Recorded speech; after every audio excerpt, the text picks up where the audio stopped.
Hai sobat, gimana kabar kalian? Semoga disehatkan selalu dan banyak rezekinya, amin. Jangan lupa untuk berlangganan. Dengan Anda berlangganan, Anda menjadi orang pertama di channel ini yang memiliki hak istimewa. Pada kesempatan kali ini, Sabta Novel akan melanjutkan Tales of Herding Gods episode 656-660. Untuk melihat video selengkapnya, sahabat bisa kunjungi playlist yang telah Sabta Novel sediakan. Yuk mari, kita berimajinasi bersama dan masuk ke alur ceritanya.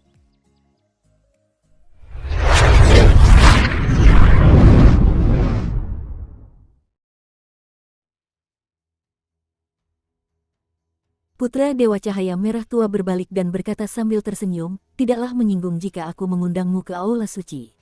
Silakan ikuti aku. Kinmu ragu-ragu sejenak, lalu menoleh untuk melihat leluhur pertama yang tampak sakit-sakitan. Ia tampak tak lagi menikmati hidupnya, dan melangkah maju perlahan. Luka-lukanya seharusnya sudah sembuh sekarang. Mengapa dia masih tak bernyawa? Kinmu bingung. Leluhur pertama biasanya dingin dan tidak suka menanggapi siapapun. Sejak mereka tiba di dunia terapung, ia menjadi sedikit lemah dan tertekan. Jelas alasannya bukan karena ia terluka. Keduanya mengikuti Putra Dewa Cahaya Merah dan berjalan menuju Aula Suci ini. Putra Dewa Cahaya Merah tersenyum. Teman ini selalu melindungimu, bukan putri perdamaian abadi. Sepertinya kau jauh lebih penting baginya daripada dia. Kinmu hendak mengatakan sesuatu, tetapi Putra Dewa Cahaya Merah melanjutkan, sebenarnya, di hatiku, kau bukan hanya lebih penting daripada putri perdamaian abadi. Kau juga jauh lebih penting daripada Kaisar Yanfeng. Kinmu sedikit terkejut. Ia tersenyum dan bertanya, Yang Mulia, mengapa Anda berkata begitu? Putra Dewa Cahaya Merah mengabaikan pertanyaannya, dan langsung masuk ke aula. Tak ada orang luar yang bisa memasuki Aula Suci ini sejak dibangun. Tak banyak orang di klan kita yang berhak masuk dan memberi penghormatan kepada otak Kaisar Merah, apalagi orang luar. Kinmu berkata, Yang Mulia, Putra Dewa, telah membanjiriku dengan kebaikan hati Anda karena mengizinkan kami masuk. Putra Dewa Cahaya Merah Tua menoleh dan mengamati wajahnya dengan saksama. Ia tampak ingin memastikan apakah ia mengatakan yang sebenarnya. Kinmu memang dibanjiri dukungan. Melihat wajahnya yang penuh rasa terima kasih, Putra Dewa Cahaya Merah Tua menggelengkan kepalanya. Ekspresimu memang ditiru dengan sempurna, tapi kau hanya berpura-pura. Itu bukan dari lubuk hatimu. Kau hanya penasaran, tidak terbebani atau semacamnya. Jika kau bisa berpura-pura sampai itu benar-benar tulus, mungkin kau bisa menipuku. Kinmu tersipu malu. Wajah memalukan itu juga palsu. Putra Dewa Cahaya Merah terus berjalan dan berkata, kalian mungkin tidak tahu ini, tapi aku sebenarnya bukan keturunan Kaisar Merah atau Kaisar Cahaya. Aku juga tidak punya hubungan darah dengan keduanya. Kinmu tercengang. Leluhur pertama Kaisar Manusia pun tak kuasa menahan rasa penasarannya. Ia berinisiatif bertanya, Saudara Dao, kalau kau bukan keturunan mereka, kenapa kau dihormati sebagai Putra Dewa Cahaya Merah? Putra Dewa Cahaya Merah Tua seakan tenggelam dalam ingatannya saat ia menjelaskan, sebelum bencana terjadi, Kaisar Cahaya sudah memiliki firasat. Ia mengumpulkan semua talenta muda di dunia dan mengadakan pertemuan bela diri. Setelah beberapa putaran seleksi, hanya 1000 orang yang terpilih untuk bertemu Kaisar Cahaya, dan aku salah satunya. Ajaran Kaisar Cahaya memberi kami banyak inspirasi, tetapi aku bukanlah yang paling menonjol di antara mereka. Secara keseluruhan, bakat dan pemahamanku, termasuk seni ilahi, jalur, dan keterampilanku, tidak cukup untuk masuk dalam 10 besar. Namun, Kaisar Cahaya tetap memilihku. Ia berkata bahwa yang dibutuhkan era Cahaya Merah Tua bukanlah yang memiliki pemahaman atau bakat terbaik, melainkan yang dapat menggalang hati orang-orang untuk membantu mereka keluar dari kekalahan mereka. Ia memberitahuku jalan menuju dunia terapung, dan kemudian bencana terjadi. Ekspresi Putra Dewa Cahaya Merah meredup, dan setelah beberapa saat, penampilannya kembali normal. Awalnya, aku tidak mengerti mengapa dia memilihku. Baru setelah bencana melanda, aku mengerti. Kaisar Cahaya memberitahu semua orang bahwa aku adalah anak takdir, Putra Dewa era Cahaya Merah, dan ketika kiamat tiba, banyak orang berpaling kepadaku dan menjadi pengikutku.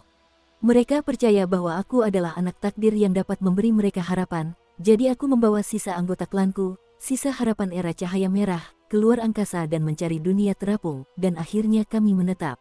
Ekspresinya tenang ketika berkata, aku mengerti mengapa Kaisar Cahaya memilihku. Itu karena aku mampu menghadapi kekalahan. Aku bisa menggalang semangat rakyat, memberi mereka harapan. Aku bukan anak takdir era Cahaya Merah, Tapi aku bisa menyelamatkan anggota klanku dari kematian, membawa mereka menjauh dari kekalahan.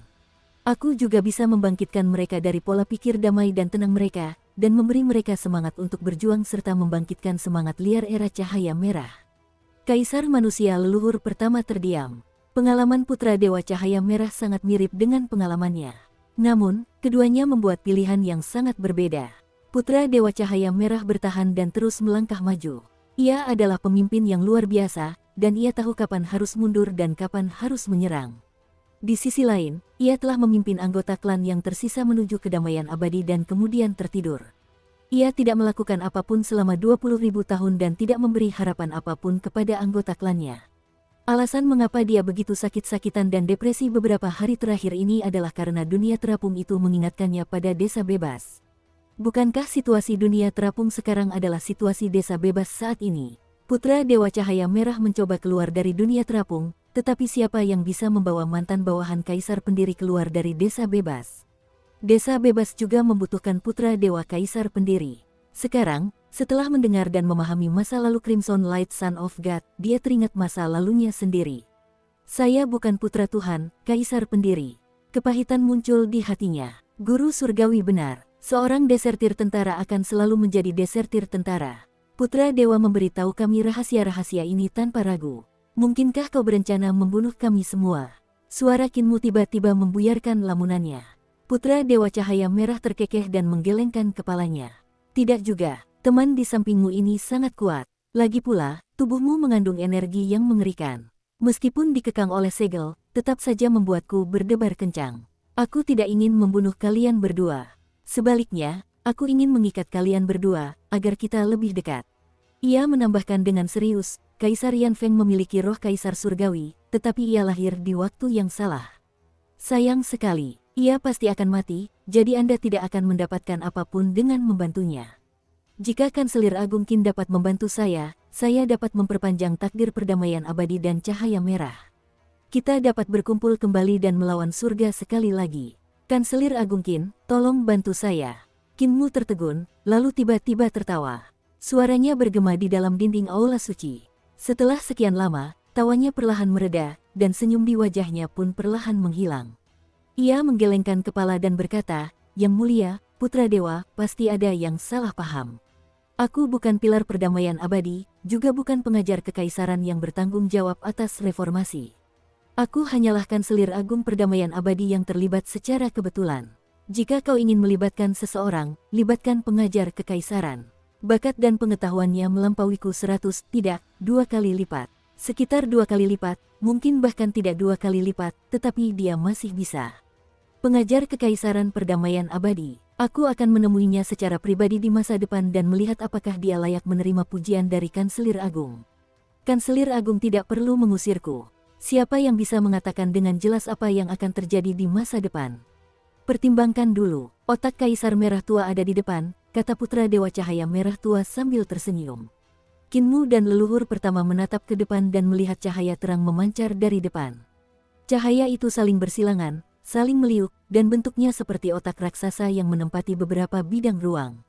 Berdiri di hadapan cahaya seperti itu, seseorang akan langsung merasakan betapa tidak berartinya dan kurangnya kebijaksanaannya. Meskipun itu otak Crimson Emperor, gumpalan cahaya ini bukanlah otak yang sebenarnya.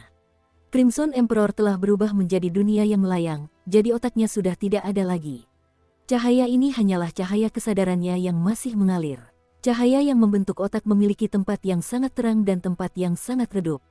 Cahaya itu permanen. Itu karena sinar-sinar cahaya ini mengalir dan bertransformasi terus-menerus seolah-olah Kaisar Merah Tua masih berpikir dan masih memiliki kekuatan hidup.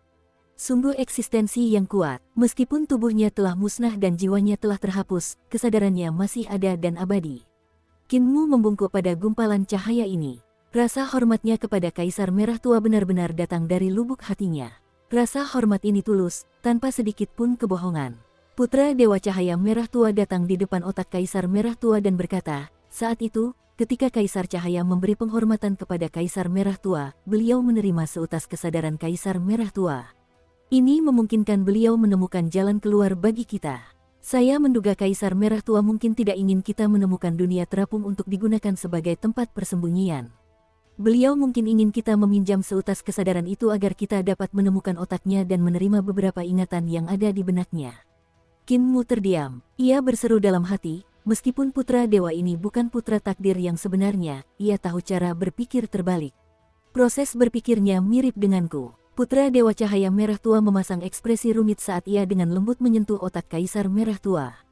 Cahaya kesadaran bergetar hebat saat cahaya mengalir di permukaan, terus-menerus terang dan redup. Dia memang mencoba memberitahu saya sesuatu, tetapi saya kurang berbakat. Saya sudah sering menemuinya untuk mendapatkan informasi lebih lanjut, tetapi saya tidak pernah bisa menerima bimbingannya. Putra Dewa Cahaya Merah mendesah. Kemarilah, kalian berdua. Kenapa tidak mencoba? Mungkin kalian bisa menerima bimbingan Kaisar Merah. Qin Mu hendak menyentuh otak Kaisar Merah ketika leluhur pertama Kaisar Manusia memukul tangannya. Hati-hati, Kaisar Merah mungkin merasukimu. Putra Dewa Cahaya Merah berkata, Kaisar Merah adalah eksistensi yang mendirikan era cahaya merah, jadi bagaimana mungkin dia melakukan hal serendah itu? Jika dia mau, dia pasti sudah lama merasukiku. Sayang sekali, meskipun aku tega menawarkan diri, jiwanya sudah tercerai-berai dan bertransformasi ke dunia yang melayang ini. Qin Mu berpikir sejenak, lalu menurunkan daun willow emas dari dahinya.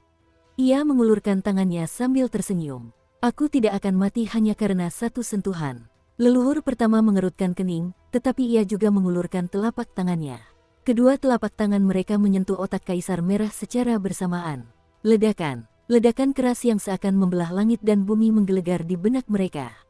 Gambaran dan suara rumit yang tak terhitung jumlahnya berhamburan ke dalam pikiran mereka, dan semua suara ini seakan berasal dari orang yang sama.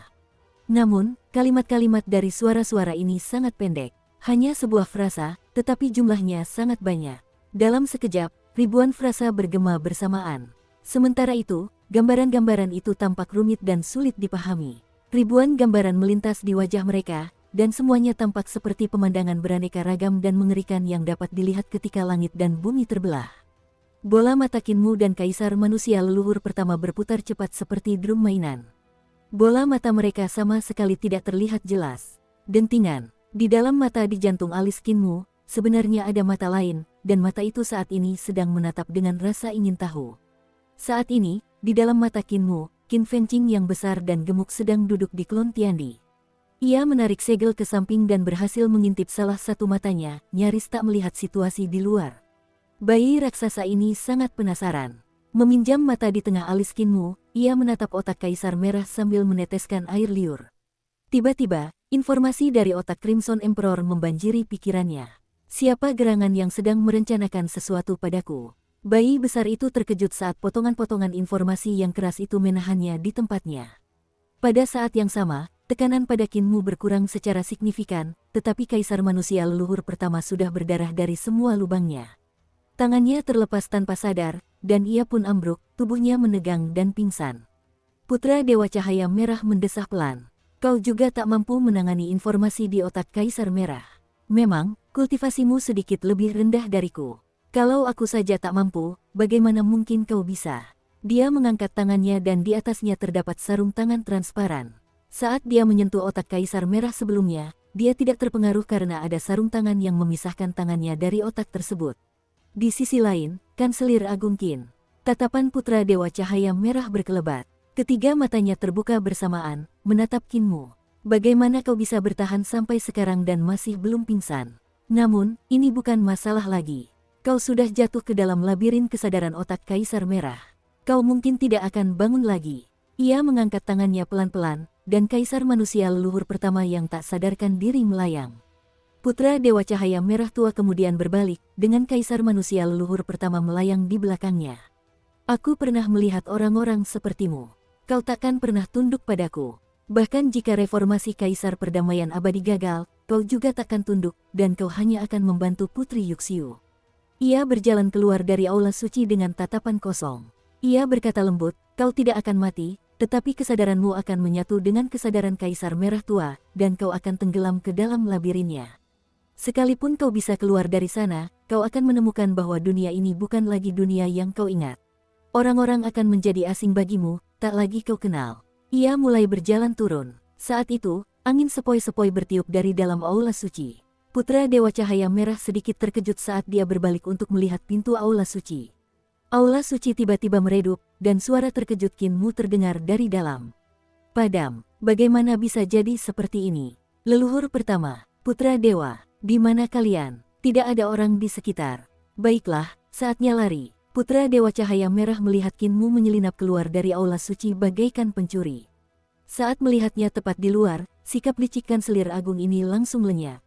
Ekspresi Putra Dewa Cahaya Merah sedikit berubah, dan ia langsung menghempaskan leluhur pertama ke tanah. Tubuhnya berkelebat, dan dalam sekejap, ia sudah berada di dalam Aula Suci. Ketika ia melihat otak Kaisar Merah, anggota tubuhnya terasa dingin, dan tubuhnya hampir lemas. Otak Crimson Emperor benar-benar padam. Putra Dewa Cahaya Merah menatap ke depan dengan linglung. Kaisar Merah seharusnya memancarkan cahaya yang mengalir, berisi kesadaran dan pengetahuannya yang tak terbatas, tetapi sekarang, otak Kaisar Merah telah padam. Kepala raksasa yang memenuhi beberapa bidang ini tak lagi memancarkan cahaya. Malahan, ia telah tenggelam dalam kegelapan. Tak ada setitik pun cahaya di kepala ini, dan itu artinya kesadaran Crimson Emperor sudah tak ada lagi.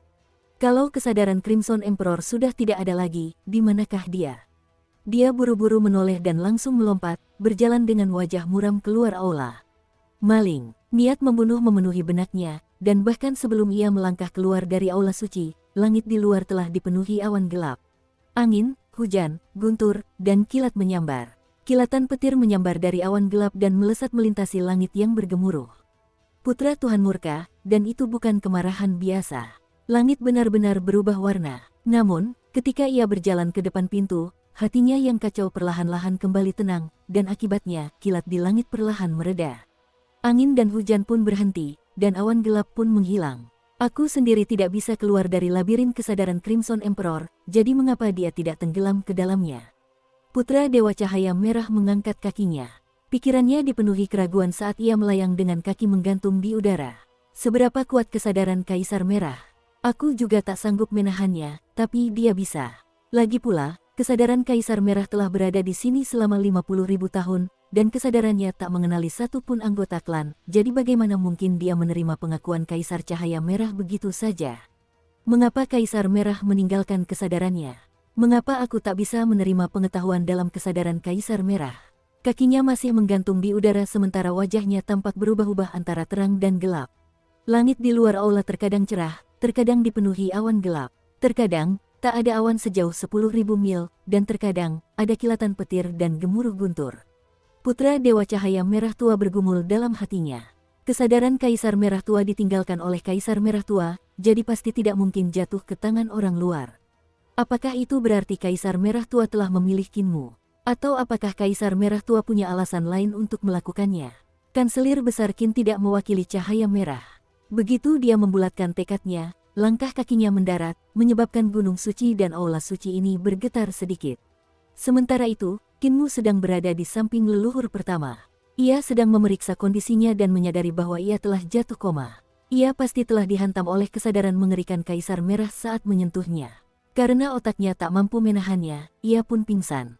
Ini bukan cedera, dia hanya perlu istirahat sebentar. Tapi anehnya, kenapa aku tidak pingsan karena kesadaran Crimson Emperor? Saat Qin Mu sedang memikirkannya, ia menyadari langit berubah. Hal ini mengejutkannya, dan ia segera mencoba menyeret tubuh leluhur pertama. Namun, leluhur pertama tetaplah dewa. Ia adalah dewa di panggung eksekusi dewa, jadi bagaimana mungkin ia menyeretnya begitu saja? Angin dan awan di langit berubah, dan ini tercermin di wajah Qin Mu yang berubah antara terang dan gelap. Perubahan di langit adalah emosi Putra Dewa Cahaya Merah. Saat cerah, ia tidak memiliki niat membunuh, dan saat gelap, niat membunuhnya meluap. Setiap kali berubah, itu berarti Putra Dewa Cahaya Merah sedang bergulat dengan dirinya sendiri, memutuskan apakah ia harus membunuh Qin Mu atau tidak karena kesadaran cahaya merah yang telah padam. Kesadaran Crimson Light sangat penting bagi para penyintas Crimson Light yang tersisa. Setelah Putra Dewa Crimson Light mempertimbangkan keuntungan dan kerugiannya, dia pasti akan membangkitkan niat membunuhnya. Tanpa mempedulikan status leluhur pertama, Qin Mu mencoba menyeretnya lagi, tetapi tetap tidak bisa menggerakkannya. Tepat pada saat ini, jari telunjuk tangan kanan leluhur pertama berkedut, dan Qin Mu sedikit terkejut. Namun, leluhur pertama tetap memejamkan mata. Ia tetap tak bergerak, berdebar. Putra Dewa Cahaya Merah mendarat, menggetarkan gunung saat kakinya menyentuh tanah. Kinmu mendengar langkah kaki Putra Dewa Cahaya Merah semakin dekat. Ia berdiri dan tersenyum. Putra Dewa mempersilakan kami masuk ke Aula Suci dan mengundang kami untuk menyentuh kesadaran Kaisar Merah. Kau tampaknya memiliki niat jahat dan menyebabkan Kaisar Manusia leluhur pertamaku koma. Ekspresi Putra Dewa Cahaya Merah tua tampak acuh tak acuh. Ini salahku. Aku memang berniat membiarkanmu jatuh ke dalam labirin kesadaran, menjebakmu di sana selamanya. Hati Kinmu menegang. Ketika Putra Dewa Cahaya Merah mengatakan ini, itu artinya hatinya sudah bulat, dia tidak akan melepaskannya. Putra Dewa Cahaya Merah memiliki kebijaksanaan yang luar biasa, tetapi ia punya kebiasaan.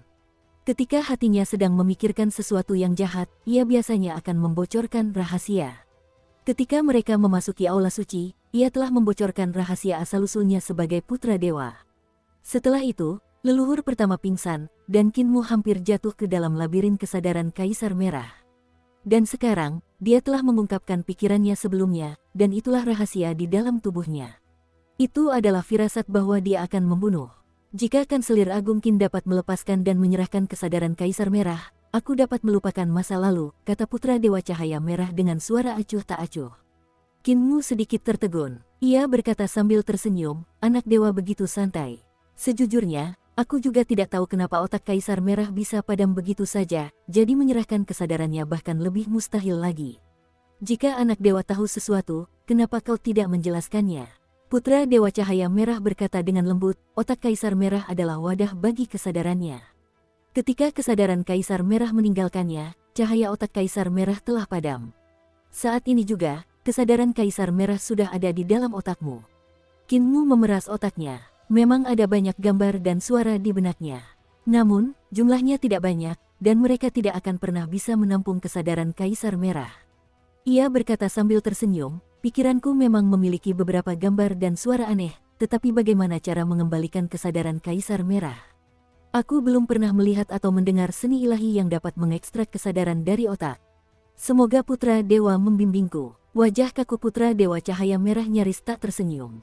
Sederhana sekali, kesadaran Kaisar Merah takkan pernah padam. Kesadarannya terlalu kuat, jadi meskipun inangnya hancur, kesadarannya takkan hancur. Karena itu, cara paling sederhana adalah memenggal kepala inangnya dan menghancurkan otaknya sedikit demi sedikit. Kesadaran Kaisar Merah akan muncul kembali. Ia melanjutkan dengan sungguh-sungguh, kemudian aku akan mengangkat kesadaran Kaisar Merah dan mengembalikannya ke dalam otak Kaisar Merah. Kanselir Qin, sudahkah kau memikirkan bagaimana kau ingin dikuburkan? Aku bisa mengantarmu dengan pemakaman yang megah, layaknya para bangsawan dan aristokrat yang akan menguburkan kerabat mereka. Aku juga bisa menggunakan logam suci terbaik untuk menempa kepalamu. Aku berjanji kepalamu akan tampak hidup dan nyata. Wajah Kinmu memucat, dan ia mundur selangkah demi selangkah. Ia memaksakan senyum dan berkata, Putra Dewa pasti bercanda, kan? Kurasa otakku tidak memiliki kesadaran Kaisar Merah.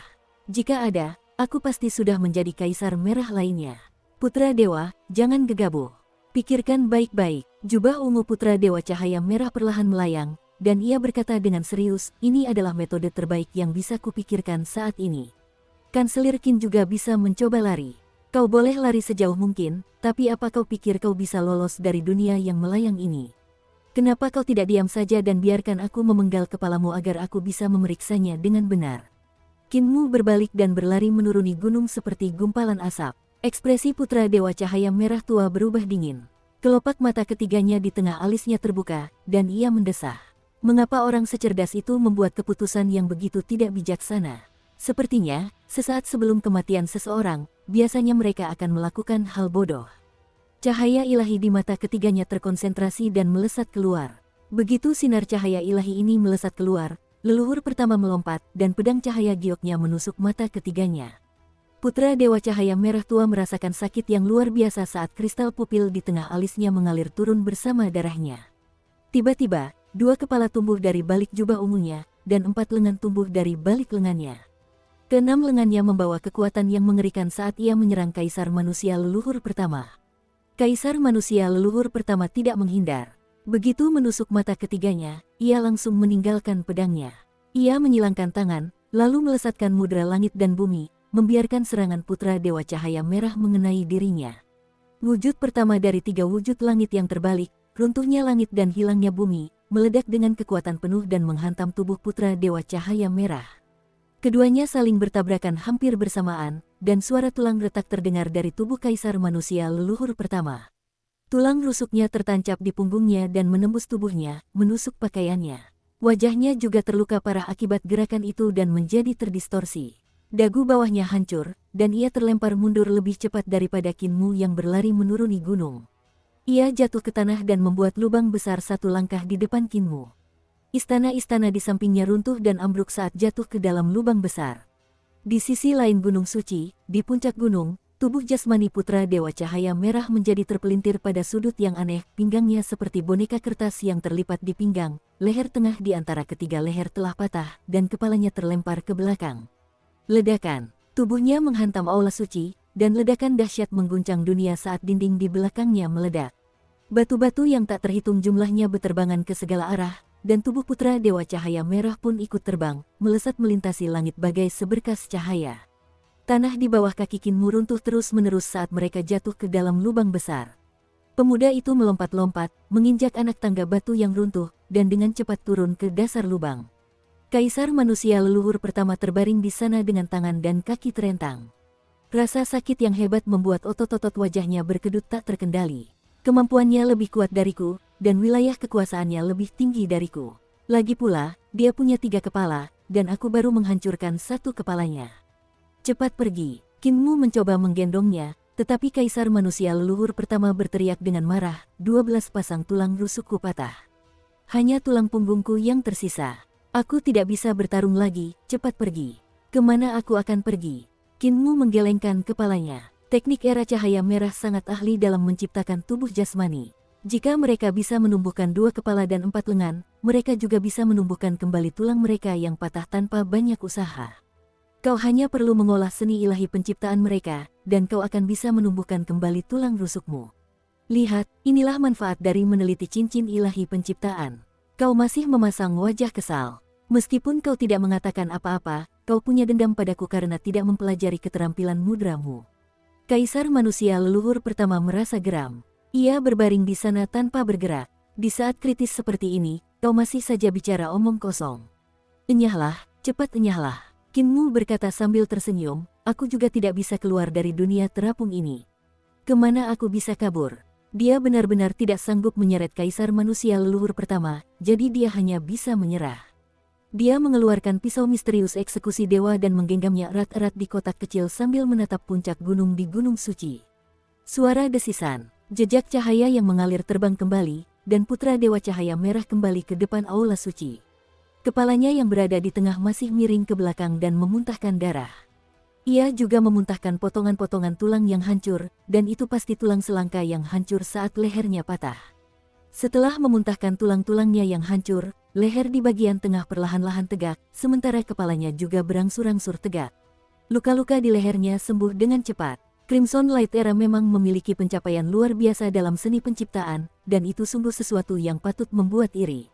Alasan mengapa Qin Mu terpesona oleh cincin penciptaan ilahi, selain kekuatannya yang hampir tak terkalahkan, adalah karena ia melihat titik kuat dalam seni penciptaan untuk tubuh jasmani. Putra Dewa Cahaya Merah juga memaksa keluar potongan demi potongan tulang yang hancur dari luka-lukanya. Luka-lukanya sangat parah karena Kaisar Manusia leluhur pertama telah mengejutkannya. Kerugian di alam telah melukainya dengan parah, dan jika itu dewa lain, mereka pasti sudah mati atau menderita luka parah dari leluhur pertama. Namun, baginya, luka-lukanya berada dalam kendalinya. Meskipun luka-luka pada roh primordial dan harta karun ilahinya sangat parah, bagi Kaisar Manusia leluhur pertama, dia telah menang. Pisau eksekusi dewa misterius di tanganmu tidak akan membahayakan dewa di alam ibu kota Giok sepertiku. Putra Dewa Cahaya Merah tua mengangkat tangannya.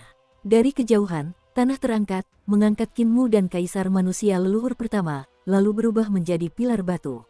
Pilar batu itu berputar-putar, membuat punggung Qin Mu menghadapnya. Qin Mu buru-buru berbalik, tetapi tidak peduli bagaimana dia berbalik atau seberapa cepat dia berbalik, punggungnya selalu menghadap Putra Dewa Cahaya Merah. Dia tidak dapat mengarahkan pisau eksekusi dewa misterius pada Putra Dewa Cahaya Merah. Keringat dingin mengucur di dahi Qin Mu. Ia mengandalkan pisau misterius eksekusi dewa, dan kini pisau itu sama sekali tak berguna. Crimson Light Son of God menggunakan gerakan paling sederhana dan mudah untuk memecahkan God Execution Mysterious Knife. Pada saat ini, banyak dewa dari dunia terapung terbang mendekat. Ketika mereka melihat pemandangan ini, mereka semua ragu-ragu dan tidak berani maju. Tiba-tiba, Kinmu melemparkan pisau misterius eksekusi dewa. Ia mengetuk-ngetuk bagian tengah alisnya dan berteriak, "Aku yang lain, keluar." Inti alisnya tidak bereaksi sama sekali, malah matanya terasa sakit karena ditusuk jarinya. Kinmu menggeram, buka segelnya. Masih belum ada reaksi dari dalam alisnya. Qin Fengqing, Kinmu menyelidiki. Tetap saja, tidak ada reaksi. Kinmu mengedipkan matanya, lalu menggeram, "Saat aku tidak membutuhkanmu, kau langsung muncul dan membuat masalah. Sekarang kau dibutuhkan, kau malah mengabaikanku.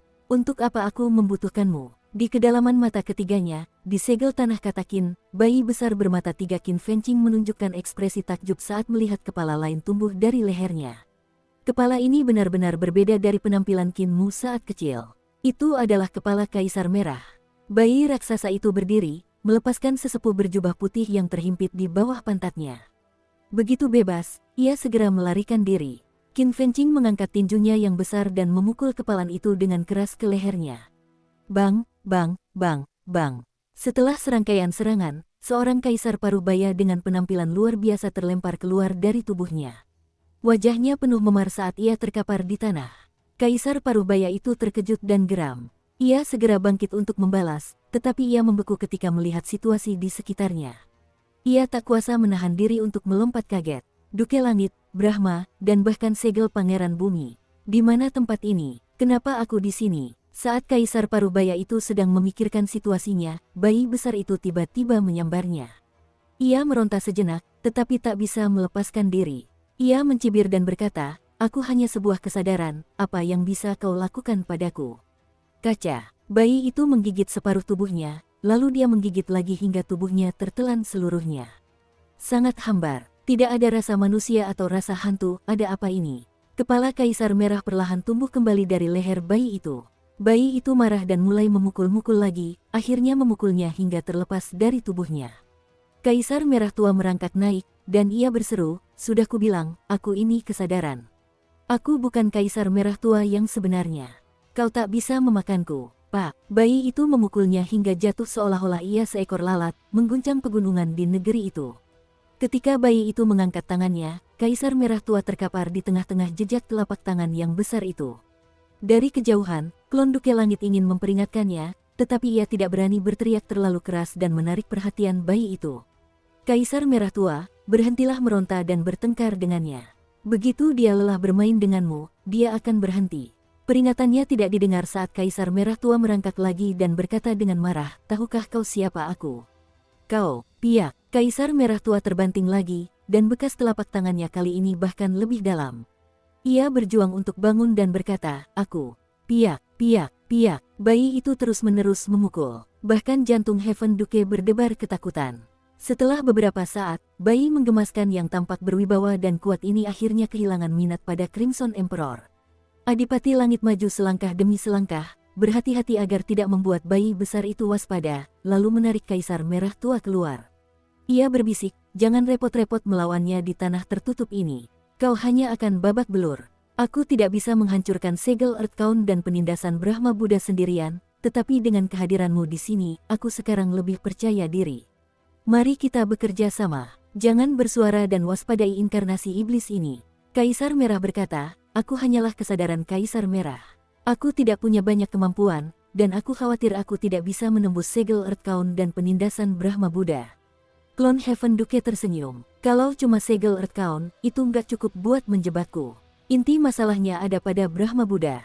Buddha tua ini selalu memperlakukanku dengan hormat dan memanggilku Daubroter, tapi bagaimanapun aku memanggilnya sekarang, dia selalu mengabaikanku. Kemungkinan besar dia sudah berkelana dalam mimpinya. Buddha ini muncul dari mimpi, dan itu juga kesadaran. Kalau kau melawannya, aku pasti bisa memecahkan segel Earthbound. Kita nggak perlu bikin lubang besar. Sobekan saja sudah cukup untuk kita lolos." Mata Kaisar Merah menyala, dan dia membungkuk. "Aku akan bergantung pada saudara Dao." "Set, jangan beritahu inkarnasi iblis itu." Keduanya menatap bayi Qin Fengqing. Bayi yang bermartabat dan kuat itu merangkak di tanah kata Qin, mencoba melepaskan diri dari segel ini. Namun, kemanapun ia merangkak, pegunungan akan berubah dan menghalanginya. Sekarang, teriak klon Duke Surga. Kaisar Merah segera melesat dan menyerbu Buddha di langit. Tubuhnya bergetar hebat saat ia memperlihatkan 3 kepala dan 6 lengannya. Buddha di atas segel kata Qin tiba-tiba bersinar terang, dan suara Buddhanya menggema nyaring. Sesaat kemudian, mantra Sansekerta yang tak terhitung jumlahnya mengelilingi Buddha raksasa itu, dan mereka menekan Kaisar Merah.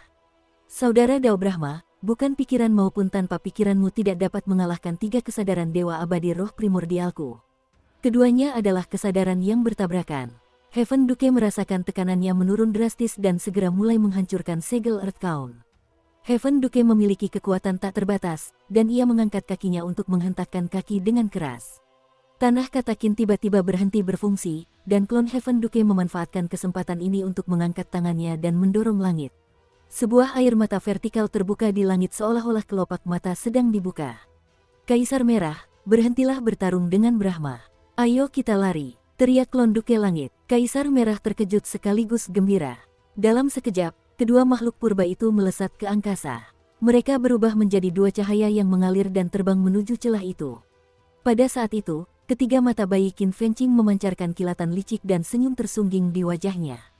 Crimson Emperor dan Heaven Duke hendak terbang keluar dari segel tersebut ketika 2 telapak tangan gemuk menyambar lampu dan menariknya ke bawah, menghancurkan keduanya ke tanah. Adipati Langit dan Kaisar Merah tua kebingungan karena terjatuh, dan mereka buru-buru mendongak sambil mengumpat. Bayi besar itu telah mencapai robekan langit dengan bagian atas tubuhnya terlepas dari segel. Kakinya yang gemuk dan pendek masih menggeliat-geliat saat ia mencoba melarikan diri. Tiba-tiba, kaki kanan bayi itu menendang hingga robekannya semakin melebar. Ia lalu merangkak keluar dengan sempoyongan. Segel di langit perlahan pulih. Duke Langit dan Kaisar Merah saling bertatapan, lalu mereka terbang kembali, mencoba bergegas keluar sebelum segel menutup. Air mata itu semakin mengecil, dan tepat saat hendak menyatu kembali, mereka mendengar suara bayi dari luar angkasa. Tangkap adikku. Tiba-tiba seorang pemuda terjatuh dari air terjun, kedua tangannya mengepak-ngepak saat ia terjatuh. Adipati Langit dan Kaisar Merah tua tidak menghiraukannya. Ketika mereka akhirnya hendak bergegas keluar dari air mata, sehelai daun willow emas raksasa turun dari angkasa, menutupi seluruh langit. Suara Buddha bergema nyaring sementara sinar Buddha bersinar terang. Segel Earthbound dan penindasan Buddha Agung langsung menyatu, menjadikannya padat tak tertandingi. Langit tak bisa lagi terkoyak.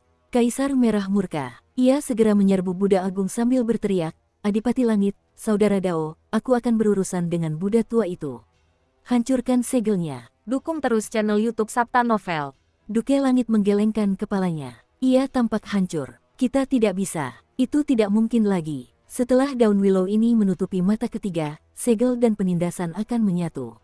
Ketika daun willow dilepas, masih ada peluang, tetapi ketika ditutupi, kau tidak bisa melarikan diri bahkan jika kau mau. Kaisar Merah tua kecewa. Keduanya mendarat di tanah dan saling memandang dengan cemas. Mereka mendesah berat. Ada seseorang yang baru saja jatuh dari langit, kata Kaisar Merah tiba-tiba. Duke Langit teringat inkarnasi iblis yang mengatakan sesuatu seperti, tangkap adikku. Ia langsung punya firasat buruk. Mungkinkah orang itu? Penatua, bolehkah saya tahu di mana tempat ini? Seorang pemuda jangkung dan tegap tiba-tiba menghampiri mereka dengan tatapan bingung. Pemuda itu memiliki fitur wajah yang halus, dan ia tampak sangat tampan. Hanya saja ia memiliki mata vertikal di dahinya. Ini buruk. Klon Heaven Duke tak kuasa menahan desahan saat menatap pemuda ini. Inang aslinya telah dijebloskan ke dalam segel dan Qin Fengqing, inkarnasi iblis itu, telah lolos. Ini buruk, ini buruk. Qinmu berbudaya dan beradab. Ia sangat sopan saat menyapa, bolehkah saya tahu cara menyapa orang yang lebih tua? Bisakah Anda memberitahu saya tempat apa ini? Ini tempat kakakmu di segel. Itu liontin giok yang dibuat Earthbound menggunakan pecahan tanduknya. Liontin itu tersembunyi di mata ketigamu. Lihat ke sana, Buddha di langit itu adalah Brahma bodoh yang sedang linglung. Kaisar paruh baya di depanmu ini adalah Kaisar Surgawi pertama dari era cahaya merah, Kaisar Merah.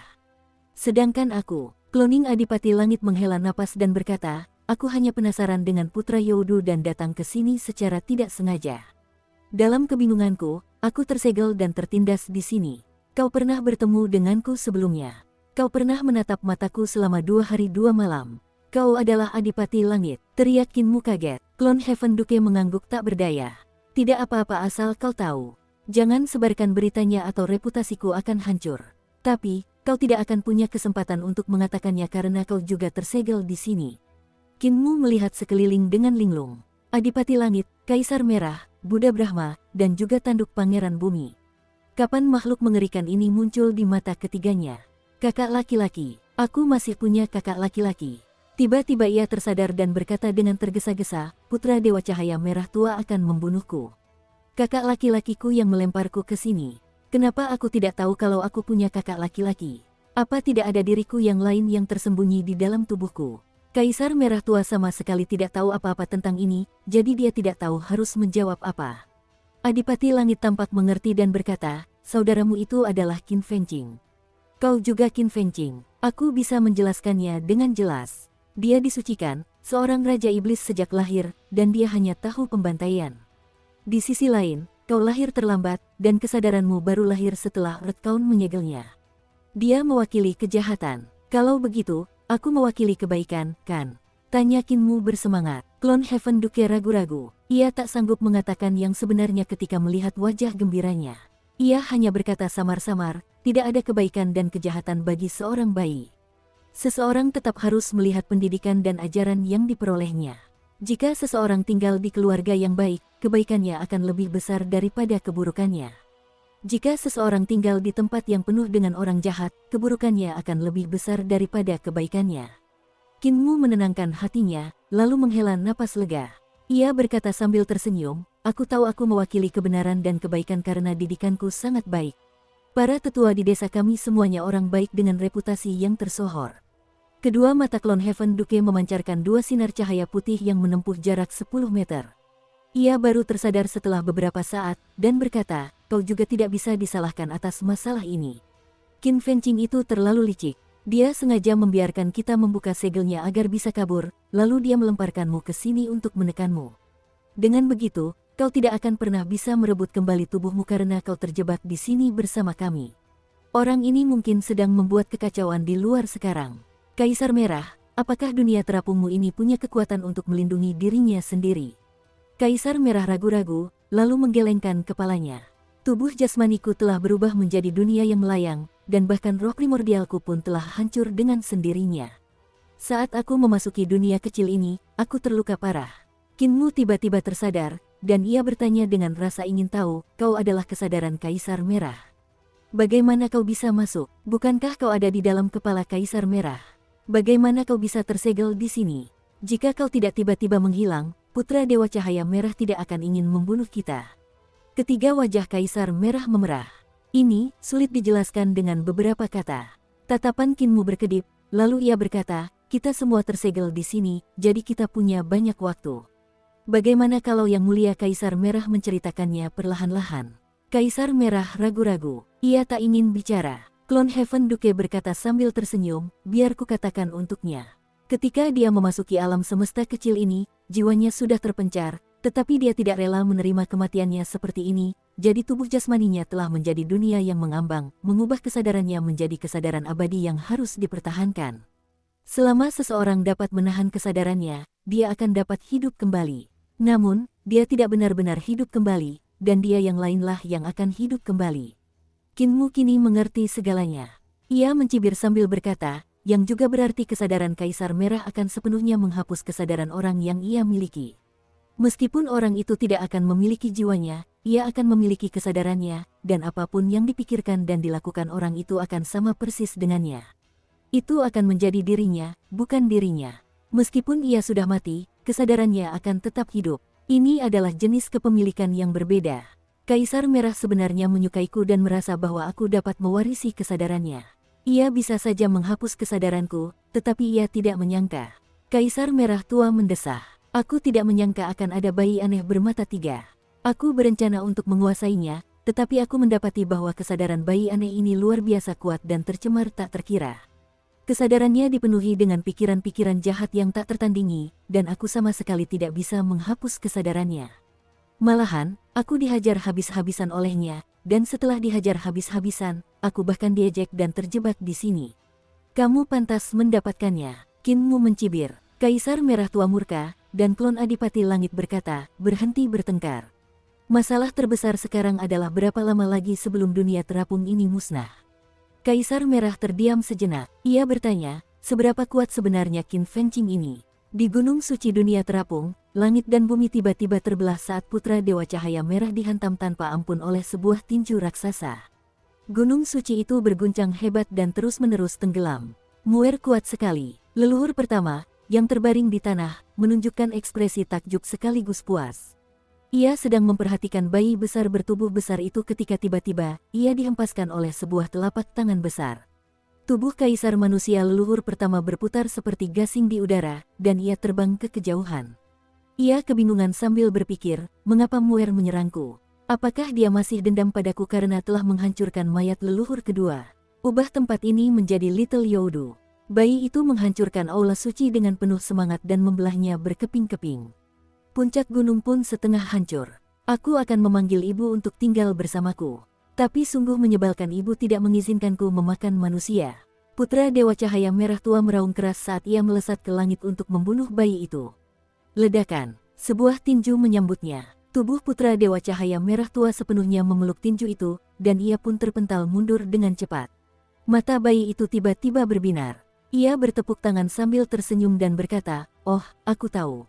Aku bisa memakan semua orang di sini dulu, bukankah itu menyelesaikan masalah?" Ide yang benar-benar luar biasa. Setelah aku memakan semuanya, ibu tidak akan tahu kalau ada orang di sini.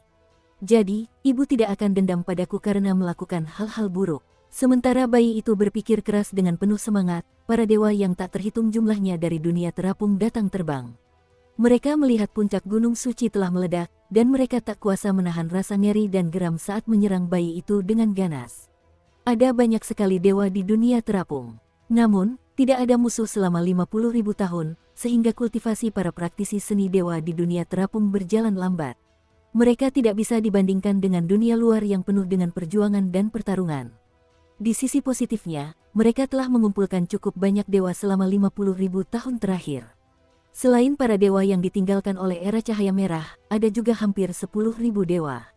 Oleh karena itu, pemandangan kedatangan begitu banyak dewa sungguh mengguncang dunia, dan pemandangan menakjubkan ini dapat dibandingkan dengan perang antar dewa. Sementara itu, ada banyak dewa yang dengan cepat mengevakuasi penduduk kota. Dewa-dewa ini melindungi mereka saat mereka pergi untuk menghindari pertempuran yang sedang berlangsung. Era cahaya merah menggunakan penciptaan tubuh jasmani sebagai metode kultivasi. Tubuh jasmani mereka sangat kuat, dan karena itu, pencapaian mereka dalam seni ilahi tubuh jasmani sangatlah tinggi. Mereka mengembangkan teknik bertarung dan pertarungan jarak dekat, mematahkan 10.000 mantra hanya dengan satu serangan kuat. Secara keseluruhan, pertempuran mereka biasanya sangat eksplosif. Di Gunung Suci, hampir 10.000 dewa telah tiba, dan mereka segera membentuk formasi di langit. Di depan mereka, tubuh putra Dewa Cahaya Merah yang compang camping melayang di udara. Ia secara pribadi mengambil alih formasi dan berteriak, umpan dia ke langit dan gunakan mata Kaisar Merah untuk melawannya. Bayi itu melihat para dewa berkerumun dan menjadi sangat gembira. Ia bergegas maju dan berkata, "Tontonan ini jauh lebih kecil daripada yang di Youdu, tapi cukup untuk aku mainkan cukup lama." Di negeri Qin, klon Adipati Langit, Kaisar Merah, dan Qinmu duduk diam di sana. Wajah mereka semua muram. Adipati Langit menjawab pertanyaan Kaisar Merah. Seberapa kuat dia? Dia adalah makhluk hidup pertama di Youdu yang lahir dari rahim, dan dia diberkati oleh surga. Semua keluhan, pikiran jahat, dan sifat iblis di Youdu diserap olehnya saat dia lahir. Dia menyerap udara tercemar yang bahkan Earthbound pun tak mampu tangani. Karena itu, dia tidak memiliki alam. Dia seperti aku dan Earthbound, kami juga tidak memiliki alam apapun. Kaisar Merah tua mengerutkan kening. Jika kemampuannya sesuai dengan alam, dia berada di alam yang mana? Klon Heaven Duke bergumam pada dirinya sendiri, ini setara dengan Luminous Sky, tapi dia mengerutkan kening dan tidak melanjutkan apa yang hendak dia katakan. Kaisar Merah tua menunggu, tetapi ia tak kuasa menahan diri untuk bertanya, "Saudara Dao, ada apa?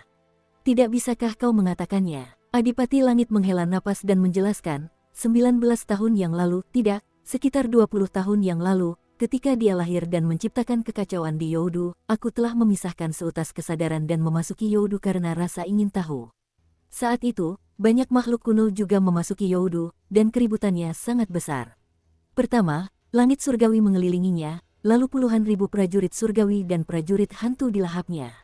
Dia dan ibunya terpaksa melarikan diri ke kedalaman Youdu. Setelah dia makan semakin banyak, kekuatan yang ditanamkan langit surgawi di Youdu tidak dapat mengalahkannya lagi.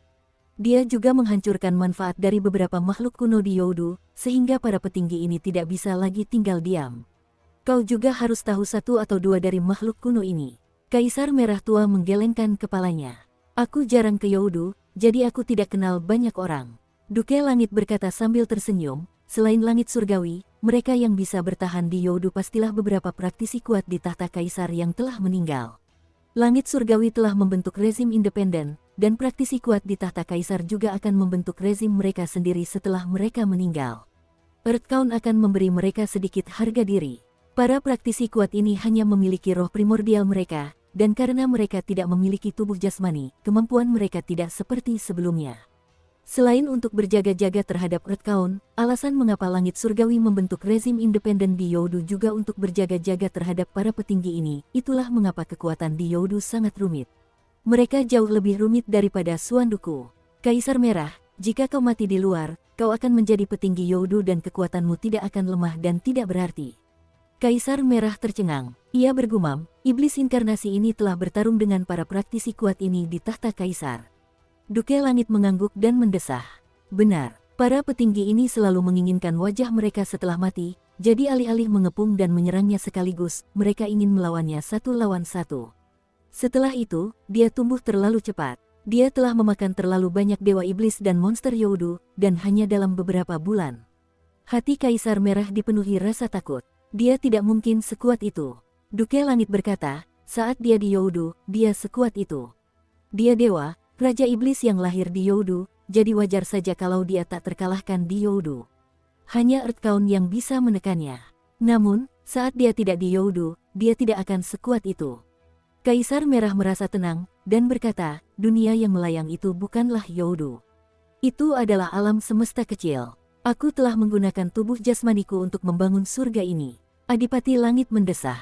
Putra Youdu ini memiliki kekuatan untuk mengubah dunia dan surga lain menjadi Youdu. Ini bagian terpenting. Setelah mengubahnya menjadi Youdu, kemampuannya akan meningkat dan meningkat secara dramatis. Kaisar Merah membelalakkan matanya saat menatapnya. Setelah beberapa saat, ia hanya bergumam, tak tahu malu. Sungguh tak tahu malu, Duke Langit berkata, namun, setelah mengubah tempat ini menjadi Youdu, Earthcount akan bisa datang ke sini. Dengan kemampuannya, dia pasti akan menyadari ada yang tidak beres di sini. Earthcount akan tahu dia telah melarikan diri lagi dan dia akan menyegelnya sekali lagi. Setelah mendengar kata-kata ini, harapan kembali bersemi di hati Kaisar Merah, tetapi Adipati Langit menambahkan, ketika saatnya tiba, dunia terapung ini akan menjadi Youdu, dan kemungkinan besar tidak akan ada yang selamat di dalamnya. Lagi pula, jika kaum bumi datang menyelamatkan dan melihatku terjebak di sini, dia pasti akan sangat gembira meskipun tidak menunjukkannya. Aku tidak bisa begitu saja membuang muka ini. Ekspresi Kaisar Merah berubah, dan ia bertanya dengan nada kecewa, orang-orang di dunia terapung adalah anggota terakhir klanku. Jika tempat ini hancur, itu akan menjadi akhir dari rasku. Saudara Dao, Adipati Langit, kau memiliki kemampuan yang luar biasa, bisakah kau datang ke dunia terapung sebelum kaum bumi tiba? Duke Langit menggelengkan kepalanya. Dunia terapung itu terletak di alam semesta kecil lain. Itu bukan wilayah yurisdiksiku, jadi aku tidak bisa masuk. Meskipun aku Duke Langit, aku tidak bisa masuk ke semua tempat. Misalnya, Eternal Peace tidak punya bintang sungguhan, dan bahkan fenomena astronomi mereka palsu, jadi aku tidak bisa pergi ke sana. Tapi, ada cara lain. Dia menatap Kinmu dan berkata dengan sungguh-sungguh, cara untuk keluar dari situasi kita saat ini masih terletak pada sahabat kecil Qin. Kinmu sudah lama tercengang mendengarnya. Mendengar apa yang baru saja dikatakannya, ia buru-buru bertanya, dari mana aku punya kemampuan seperti itu? Aku tidak bisa kabur, aku juga ditindas seperti kalian, dan kalaupun aku bisa kabur, aku akan tetap ditindas dan akan dikirim kembali ke sini. Adipati Langit berkata sambil tersenyum, kalian berdua berbagi tubuh yang sama. Bukan hanya itu, kalian berdua berbagi jiwa yang sama, jadi jika dia mampu menggerakkan sifat iblis dan ki iblis Youdu, kalian juga bisa. Saat kalian berkultivasi di masa lalu, pernahkah kalian berpikir mengapa kalian begitu istimewa karena mampu membuka gerbang pengaruh langit? Itu karena aku memiliki tubuh penguasa. Jawab Kinmu tanpa berpikir. Tubuh penguasa. Hati Kaisar Merah bergetar hebat. Ia merasa hormat sekaligus kecewa. Sayang sekali aku tidak mengambil alih kesadarannya. Jika aku melakukannya, dia akan menjadi diriku yang lain, dan dengan tubuh penguasa, bukan tidak mungkin bagiku untuk kembali. Duke Langit berkata, bukan karena kau memiliki tubuh penguasa, tapi karena kalian berdua berbagi tubuh dan jiwa yang sama. Namun, kaum bumi telah menyegelnya bersama dengan sifat iblis dan ki jahatnya. Pada akhirnya, kau juga adalah dia. Hanya saja kau memiliki kesadaran yang berbeda darinya. Karena itu, kau juga bisa menggunakan kekuatannya. Kinmu tercengang sekaligus gembira. Jika dia bisa menggerakkan energi sebesar itu, bukankah itu berarti dia punya kemampuan yang sama dengan Qin Fengqing? Tapi bagaimana dia bisa memindahkannya? Jika kamu ingin menggerakkan kekuatan ini, itu masih mustahil dilakukan sendirian. Adipati Langit berkata, itulah mengapa kau membutuhkan Kaisar Merah dan aku. Kesadaran Kaisar Merah sangat kuat. Ia telah mengolah 3 roh primordial, 3 kesadaran Dewa Abadi roh primordial. Sekalipun jiwanya terpencar, kesadarannya akan tetap ada. Namun, ia tidak dapat melawan sifat iblis Qin Fengqing karena sifat iblisnya terlalu kuat. Oleh karena itu, jika Kaisar Merah mencoba berasimilasi dengannya, ia akan dihajar habis-habisan. Kaisar Merah, wariskan teknik 3 roh primordial Dewa Abadi milikmu kepada Qinmu. Kaisar Merah ragu-ragu dan berkata, aku hanya bisa melakukannya. Namun, aku hanyalah sebuah kesadaran. Jadi setelah aku memberikan teknik ini kepada sahabat kecil Qin, ingatanku tentang kesadaran Dewa Abadi 3 roh primordial akan lenyap. Bolehkah sahabat kecil Qin mewariskan teknik ini kepada klanku? Aku telah menyimpan teknik ini sebagai milikku saat itu dan tidak mewariskannya kepada klanku. Setelah aku mati, teknik ini juga lenyap. Qinmu berkata dengan sungguh-sungguh, Kaisar Merah, jangan khawatir. Aku pasti akan mewariskan teknik ini. Kaisar Merah tua akhirnya merasa tenang. Ia dengan hati-hati mencabut sebagian kesadarannya, dan sesaat kemudian, kesadaran ini mengalir keluar dari kepalanya dan mengalir ke jantung alis Qinmu. Ini adalah kesadaran murni yang berisi kesadaran Dewa Abadi 3 roh primordialnya. Kesadaran ini mencakup tekniknya dan semua yang telah ia peroleh selama mengolahnya. Ini setara dengan mengiris pengalaman tahta kaisarnya dan mengirimkannya langsung ke kesadaran Qinmu. Sekalipun dia berniat merebut tubuh jasmani Qinmu dan memperoleh kelahiran kembali melalui Qinmu, dia tidak bisa berbuat apa-apa dalam situasi ini dengan Duke Langit di sampingnya. Setelah menerima kesadaran Dewa Abadi 3 roh primordial, metode kultivasi dan pengalamannya langsung muncul di benak Qinmu, dan wawasannya pun langsung terangkat ke tingkat yang luar biasa. Ia kini dapat memandang teknik ini dengan penilaian seorang kaisar. Kegembiraan di hatinya tak terbayangkan. Adipati Langit berkata, 3 teknik Dewa Abadi roh primordial dapat memperkuat kesadaranmu, tetapi kesadaranmu saat ini masih belum mampu melawan Qin Fengqing. Disinilah kau membutuhkan kami untuk membantu memperkuat jiwamu. Dia tersenyum dan melanjutkan penjelasannya, meskipun aku hanyalah klon yang terbentuk dari untaian kesadaran dan aku tidak bisa melawan Qin Fengqing, kita sedang merencanakan sesuatu melawan seseorang yang tidak merencanakan sesuatu. Kita masih bisa menipunya dan membantumu mengambil kembali tubuh jasmanimu. Setelah kau mengambil kembali tubuh jasmanimu dan meninggalkan dunia terapung, aku akan membantumu menambahkan lapisan segel lagi saat kau kembali ke Suandu. Ini untuk mencegah Qin Fengqing kabur lagi. Qinmu bertanya dengan penuh semangat, setelah aku mendapatkan kembali tubuh jasmaniku, bisakah aku memiliki kekuatan seperti miliknya? Adipati Langit tersenyum, itu tergantung pada apakah kau bisa menguasai kekuatan Youdu. Kembangkan 3 kesadaran Dewa Abadi roh primordial terlebih dahulu, lalu kita akan bergerak setelah kau berhasil. Kita harus menarik Qin Fengqing kembali dan menyegelnya. Ketika saatnya tiba, kita akan bisa keluar dari tempat ini. Kuharap ketika saatnya tiba, semuanya belum terlambat dan dunia terapung ini tidak akan dihancurkan olehnya. Qinmu penuh kegembiraan, dan dia segera mulai berkultivasi. Kaisar Merah Tua menatap Adipati Langit dan berkata dengan suara rendah, kau berbohong padanya.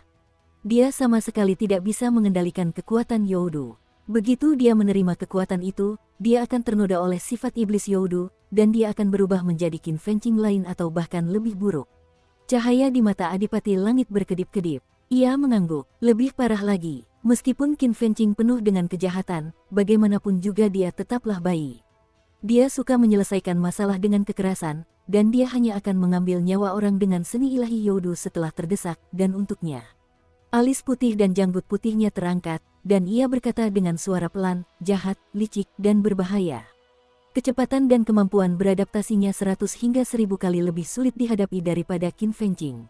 Jika ia dikendalikan oleh sifat iblis Youdu, ia juga akan 100 hingga 1000 kali lebih buruk daripada Qin Fengqing. Qin Fengqing memang jahat, tetapi ia jahat, dan ketika kejahatan bertemu dengan sifat iblis, ia akan menjadi iblis yang jahat. Jika ia menggunakan seni ilahi Youdu, ia tak kuasa menahan diri untuk bergidik dan bergumam, ketika saatnya tiba, bahkan aku pun akan membantu langit menyingkirkannya.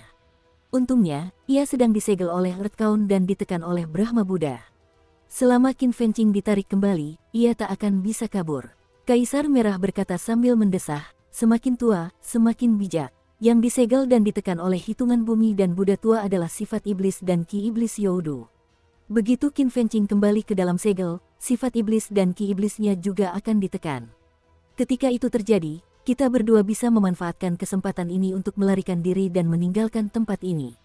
Duke Langit berkata sambil tersenyum, itulah idenya. Jika kita ditekan di sini, bukankah kita akan dikalahkan oleh inkarnasi iblis itu? Ini seperti sekali mendayung dua pulau terlampaui. Tapi tetap saja, ini semua salahmu. Jika kau tidak mencoba mengambil alih kesadarannya, semua masalah ini tidak akan terjadi. Kaisar Merah Tua mendesah. Aku juga tidak menyangka ini akan terjadi. Lagi pula, bukan aku yang membawanya ke otakku, melainkan putra Dewa Cahaya Merah Tua, bocah itu, yang mencoba memanfaatkanku dan membuatnya jatuh ke labirin kesadaranku. Sementara Qinmu berkultivasi dengan tekun, di dunia luar, tidak diketahui berapa banyak dewa yang telah dikorbankan oleh putra Dewa Cahaya Merah untuk memikat Qin Fengqing ke langit. Dengan matahari dan bulan yang ditransformasikan dari mata Kaisar Merah di langit, cukup banyak dewa yang naik ke atasnya untuk mengeksekusi formasi pada pupil Kaisar Merah. Dentingan. Berkas-berkas cahaya yang dahsyat tiba-tiba menyatu dan semuanya diarahkan kepada bayi yang tengah membantai dengan gegabah itu. Langit tiba-tiba meredup, cahaya matahari dan bulan menyatu menjadi sinar yang pekat, yang mengakibatkan segalanya tenggelam dalam kegelapan. Ledakan, denyut-denyut mengerikan menjalar saat bayi raksasa itu terhempas. Ia jatuh ke tanah dan berguling-guling, menyebabkan gunung-gunung runtuh terus-menerus. Kami menang. Para dewa di langit saling memandang dengan gugup. Mereka juga melihat ke tempat bayi itu jatuh dan melihat ia tergeletak di tepi sungai, kepalanya tertancap di air sementara pantatnya menghadap ke atas. Bayi itu tak bergerak. Kita menang. Sorak-sorai membahana dari langit, dan banyak orang merayakannya. Mereka berpelukan, meneteskan air mata. Menyenangkan sekali. Bayi raksasa itu tiba-tiba menarik kepalanya keluar dari sungai dan duduk di tanah. Ia terkikik, seru, ayo main lagi. Para dewa di langit tercengang. Rasa takut dan putus asa perlahan menyebar di antara mereka. Putra Dewa Cahaya Merah Tua berteriak panik, aktifkan mata Kaisar Merah Tua dan tembak dia. Cahaya dari 3 matahari dan 3 bulan bertemu lagi, dan langit langsung meredup, menjerumuskan seluruh dunia yang terapung ke dalam kegelapan sekali lagi. Breng, ke-6 bintang bergetar saat sinar-sinar itu melesat ke arah bayi raksasa itu. Di sisi lain, bayi itu tampak gembira saat ia mengepalkan tinjunya erat-erat dan melepaskan 2 sinar hitam pekat dari matanya, berbenturan langsung dengan sinar matahari dan bulan yang agung. Kekuatan dahsyat itu berdesir di udara, dan ledakan dahsyat pun terjadi setelahnya. Salah satu matahari tertembus, sementara di sisi lain, salah satu bulan juga memiliki lubang besar di tubuhnya. Keduanya seperti kurma bulat yang intinya telah dibuang. Sekali lagi, teriakan bayi besar itu penuh dengan antisipasi. Hanya wajah-wajah putus asa yang terlihat saat putra Dewa Cahaya Merah Tua memandangi ribuan dewa berkepala 3 dan berlengan 6. Keterkejutan dan ketakutan di wajah-wajah ini begitu jelas hingga ia bahkan menduga telah menguasai semacam seni ilahi yang dapat membaca pikiran manusia. Namun, kenyataannya tidak demikian. Para dewa di dunia terapung telah sepenuhnya kehilangan keberanian untuk meneruskan pertarungan, dan ini adalah sesuatu yang tak terbayangkan selama era Cahaya Merah Tua. Para dewa dari era Cahaya Merah Tua berani dan jago bertarung. Mereka tak takut mati. Saat mengawal para penyintas yang tersisa ke dunia terapung, hanya 1000 dewa yang tersisa dari 10.000 dewa yang bertugas melindungi pelarian mereka, namun mereka tidak sepenuhnya kalah. Dari 1000 orang menjadi 100 orang, mereka juga tak terinjak-injak. Sekalipun hanya 1 orang yang tersisa, ia akan tetap bertarung dan tak akan lari. Tetapi sekarang, setelah hidup di dunia terapung selama 50.000 tahun, waktu telah mengikis mereka, dan mereka tidak lagi memiliki keyakinan teguh seperti itu. Putra Dewa Cahaya Merah Tua mengangkat kepalanya. Di antara 3 matahari dan 3 bulan di langit, 2 di antaranya memiliki lubang besar tepat di tengahnya. Ia menundukkan kepala dan menatap bayi yang bersemangat menunggu mereka terus membombardirnya dengan kekuatan mata Kaisar Merah Tua. Jelas ia menganggap masalah ini sebagai sesuatu yang menyenangkan. Mengapa menjadi seperti ini? Putra Dewa Cahaya Merah Tua tampak linglung. Pembicaraan berjalan lancar, dan semuanya berjalan sesuai harapannya. Apakah semuanya berawal dari saat ia mencoba mengirim Qin Mu ke labirin kesadaran Kaisar Merah Tua? Namun, dia tidak bermaksud mengundang Qin Mu ke Gunung Suci. Kanselir Agung Qin berlari ke sini atas kemauannya sendiri dan bertindak seolah-olah dia akan pergi berlatih. Dia hanya mengundangnya ke Aula Suci dengan setengah hati. Sekalipun dia mengusirnya, dia tetap akan menyelinap masuk. Pikiran Putra Dewa Cahaya Merah menjadi kacau. Apa aku salah? Seharusnya aku tidak mengundangnya. Jika aku tidak melakukannya, hal-hal ini tidak akan terjadi. Tunggu, tidak, itu tetap akan terjadi. Tiba-tiba, beberapa dewa terbang menuju kota dewa sambil berteriak, Putra Dewa, karena Kanselir Qin telah berubah menjadi bayi raksasa dan memulai pembantaian, mari kita tangkap Putri Perdamaian Abadi itu. Kita bisa menggunakannya untuk mengancamnya agar menyerah. Tidak, dinasti Dewa Cahaya Merah kita tidak mungkin sekeji itu.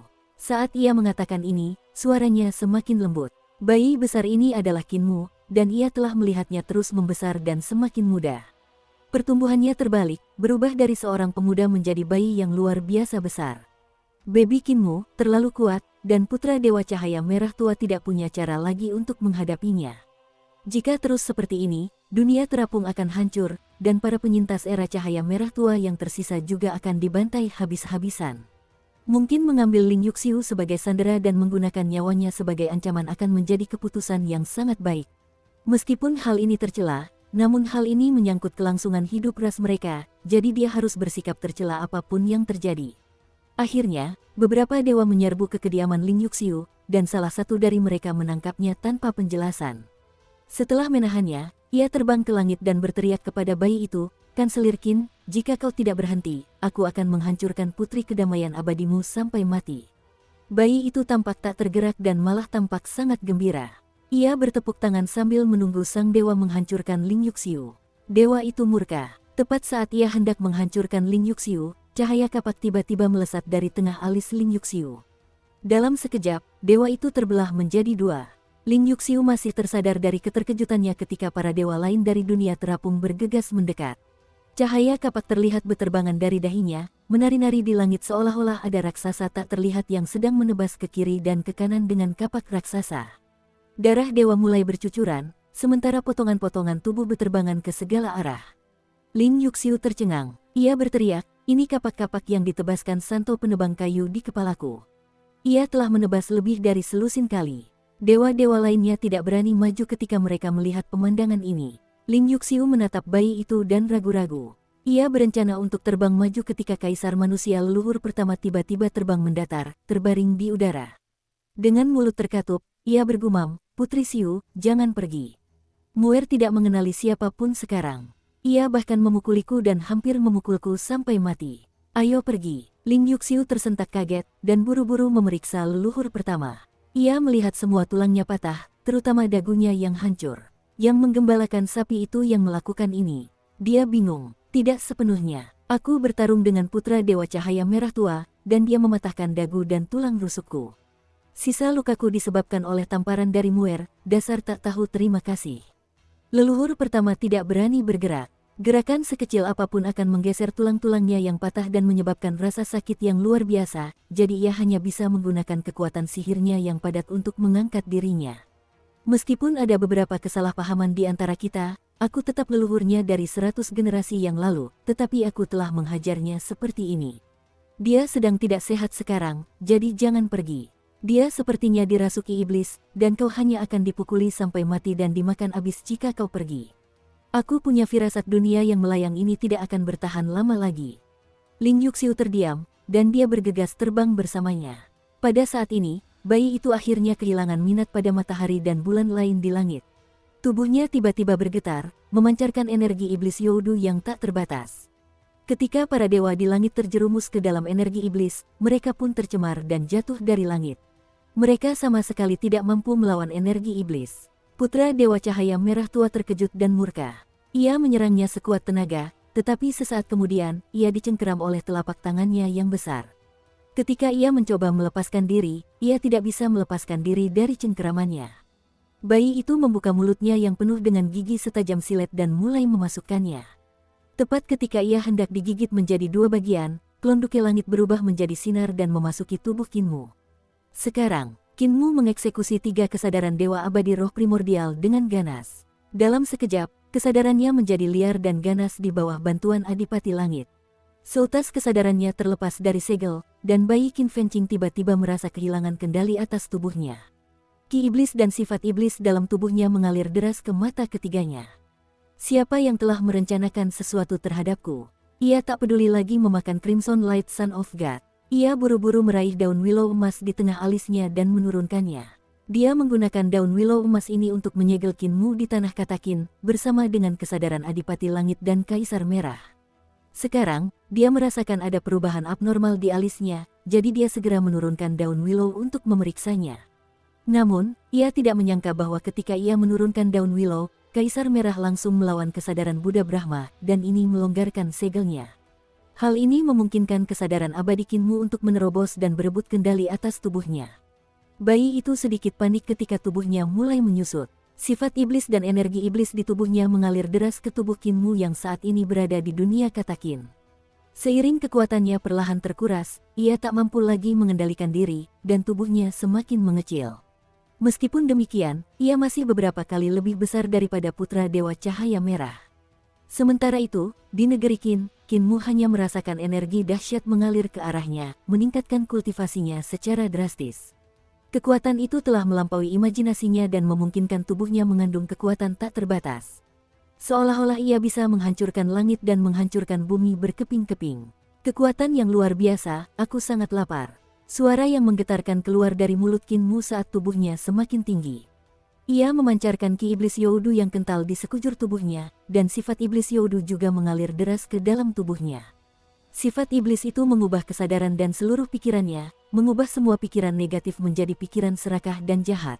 Saya ingin makan sesuatu. Kinmu menjilat bibirnya. Tanda berbentuk sayap kupu-kupu tiba-tiba terbang keluar dari tengah alisnya, dan aura jahat memenuhi seluruh wilayah Qin. Kaisar Merah terkejut dan buru-buru berteriak, Adipati Langit Daubroter, dia tidak bisa mengendalikan dirinya lagi. Tiba-tiba, seorang bayi jatuh dari air mata di langit, bersama dengan ki iblis dan sifat iblis yang bergulung-gulung. Bayi ini tersapu oleh ki iblis dan sifat iblis, dan saat ia berputar-putar dengan pilar gas berwarna hitam, ki iblis dalam tubuhnya mengalir deras. Ukurannya semakin mengecil. Aku akan makan kakak dulu. Mata Kinmu berbinar saat dia membuka mulutnya, menunggu bayi iblis Qin Fengqing jatuh ke mulutnya. Duke Surga, ekspresi Kaisar Merah berubah drastis, dan dia berteriak, dia akan memakan Qin Fengqing. Dia akan berubah menjadi iblis sepenuhnya. Di dalam tubuh Kinmu, klon Adipati Langit berubah menjadi cahaya terang yang mengalir ke seluruh tubuh Kinmu berkali-kali. 5 segel makhluk surgawi, segel penangkal kejahatan langit cerah. Dari tubuh Kinmu, cahaya tiba-tiba meledak dan mendorong semua ki iblis dan sifat iblis Youdu keluar dari tubuhnya. Duke Surga, kau berencana melawanku. Kemarahan Kinmu tak terbendung, tetapi begitu energi iblis dan sifat iblis meninggalkan tubuhnya, ia kembali normal dan tersadar. Ia tak kuasa menahan rasa takut yang masih tersisa di hatinya. Sifat iblis yang mengerikan, aku tak sanggup menahannya sama sekali, dan aku langsung berasimilasi menjadi iblis. Untunglah Duke Langit telah bertindak. Klon Heaven Duke terpisah dari tubuhnya bersama cahaya, dan ia mendongak untuk melihat. Ketika sifat iblis dan ki iblis meninggalkan tubuh Kinmu, mereka mengalir deras kembali ke tubuh Qin Fengqing, dan bayi itu mulai membesar lagi. Ekspresi Duke Langit berubah drastis. Ia buru-buru meraih Kinmu dan melesat turun dari langit sambil berteriak, Kaisar Merah, inkarnasi iblis telah pulih. Sekaranglah kesempatan kita, cepat pergi. Kaisar Merah tua buru-buru mengikuti mereka dan bergegas menuju robekan di langit. Kecepatannya luar biasa. Tubuhnya berubah menjadi aliran cahaya yang memancarkan berbagai pemandangan. Tepat saat ia hendak terbang, ia tiba-tiba dicengkeram oleh telapak tangan gemuk. Pada saat yang sama, ekor cahaya Heaven Duke juga dicengkeram, dan ekspresi mereka berdua berubah drastis saat mereka jatuh dengan cepat. Teman kecil Qin, cepat keluar. Klon Heaven Duke mengerahkan seluruh kekuatannya dan melemparkan Kinmu keluar. Kinmu merasakan dunianya berputar, dan ketika putaran itu akhirnya berhenti, ia membuka matanya dan melihat dirinya berdiri di tepi sungai. Saat itu ia sedang mencengkeram leher putra Dewa Cahaya Merah. Saya keluar. Kinmu terkejut sekaligus gembira. Ia buru-buru menempelkan daun willow emas di tengah alisnya untuk menyegel mata ketiganya. Adik laki-laki, Adik laki-laki yang nakal. Di tengah alisnya, bayi raksasa itu menghentakkan kaki dengan marah. Ia terus melompat-lompat, mencoba melepaskan diri dari segel. Namun, daun willow emas itu telah menyatu dengan segel Earthbound dan tekanan dari Buddha tua. Sehebat apapun kemampuannya, ia tak mampu menghancurkan segel itu. Adik nakal, aku akan memakanmu. Tak lama kemudian, bayi raksasa itu menjatuhkan diri dan duduk, meraih kaisar merah yang penuh luka. Ia merobek salah satu lengannya dan melemparkannya ke tanah sambil menggerutu kesal, "Kalau aku menangkap adik nakal, aku akan memakannya." Setelah mengatakan ini, ia merobek lengan lainnya. Tubuh kaisar merah tercabik-cabik. Di balik gunung di dekatnya, Klonduke Langit menjulurkan kepalanya. Dengan jantung berdebar-debar, ia berbisik, "Kaisar merah, bertahanlah dan jangan bergerak. Begitu dia bosan mencabik-cabikmu, dia tidak akan bermain-main denganmu lagi.